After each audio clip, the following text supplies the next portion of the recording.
Hi guys, मैं आज के वीडियो में बताने वाला हूँ मोटो G60 के बारे में, जिसकी प्राइस है 18,000 रुपये। अगर आप 18,000 रुपये में बेहतरीन फ़ोन लेना चाहते हो तो आप ये फ़ोन ट्राई कर सकते हो, जो बेहतरीन फीचर के साथ आता है और बेहतरीन डिज़ाइन के साथ ये फ़ोन आता है, जो मोटो G60 है। बात करते हैं मोटो G60 के डिस्प्ले के बारे में, जिसकी डिस्प्ले आती है 6.70 inch full HD plus display आती है, जो IPS LCD डिस्प्ले है। बात करते हैं इसके रिफ्रेश रेट के बारे में, जो 120 हर्ट्ज रिफ्रेश रेट के साथ आता है।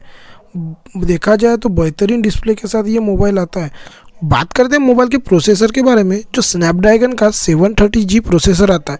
ये बेहतरीन प्रोसेसर है, जो गेम के लिए बेस्ट प्रोसेसर हो सकता है। अगर आप गेमिंग हाई क्वालिटी में खेलना चाहते हो तो ये प्रोसेसर आपके लिए बेस्ट प्रोसेसर है, और इस प्राइस रेंज में ये प्रोसेसर बेहतरीन प्रोसेसर साबित हो सकता है। बात करते हैं इसके कैमरे के बारे में, जो रियल कैमरा जो 108 मेगापिक्सल आता है, जो सेल्फी कैमरा वो 32 मेगापिक्सल आता है। देखा जाए तो प्राइस रेंज में बेहतरीन कैमरे सेटअप के साथ ये फ़ोन आता है।